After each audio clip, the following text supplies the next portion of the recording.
ఢిల్లీలో వశపడతలేదట. రోజు రోజుకు పెరుగుతున్న పొల్యూషన్. వరుసగా మూడో రోజు సివియర్ కేటగిరీలోనే గాలి నాణ్యత. పిల్లలు, వృద్ధులు, శ్వాసకోశ సమస్యలున్న పేషెంట్లపై తీవ్ర ప్రభావం పడుతున్నదట. స్టేజ్ 3 ఆంక్షలు అమల్లోకి. ప్రైమరీ స్కూల్ మొత్తం బంద్ చేసి పడేసిరట. అత్యవసరం కాని నిర్మాణ పనులపై నిషేధం విధించిరట. వాహనాలపై ఆంక్షలు పెట్టిరట. ప్రభుత్వ ఉద్యోగుల పనివేళలను మార్చిన ఢిల్లీ సర్కార్. దేశ రాజధాని ఢిల్లీ, క్యాపిటల్, ఇండియా క్యాపిటల్ ఢిల్లీలో ఎంత దారుణమైన పరిస్థితి ఉన్నదంటే పిల్లలకు మొత్తం స్కూల్ బంద్ చేసి పడేసారు. ఆన్లైన్లో క్లాసులు చెప్తున్నారు. క్రిటికల్ సిచ్యువేషన్లో ఇప్పుడు ప్రస్తుతం ఢిల్లీ ఉన్నది. పొల్యూషన్లో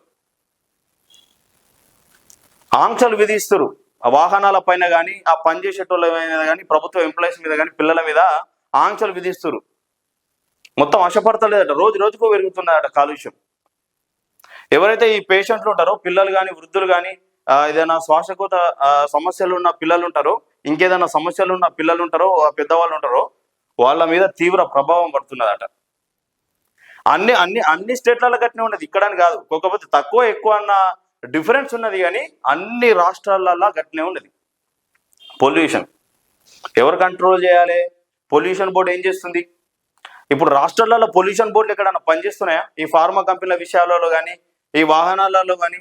మొన్న ఒక స్టేట్మెంట్ వచ్చింది, 15 సంవత్సరాలు దాటితే వాహనాలను బయటకు రానియద్దని చెప్పేసి. ఎంతవరకు పొల్యూషన్ బోర్డు పనిచేస్తున్నది?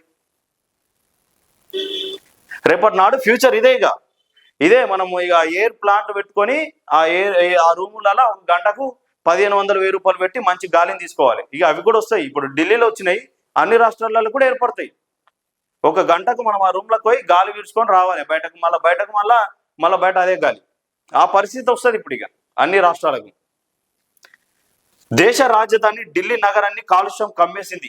ఎటు చూసినా పొగ మంచు అలుముకొని ఉండడంతో పట్టపగలు సైతం కొద్ది మీటర్ల దూరంలో ఏమీ కనిపించని పరిస్థితి నెలకొంది.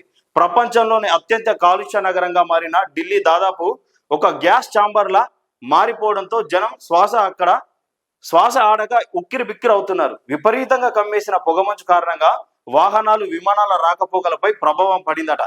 ఢిల్లీ ఎన్సీఆర్ ప్రాంతంలో వరుసగా మూడో రోజు శుక్రవారం కూడా గాలి నాణ్యత దారుణంగా పడిపోయిందట.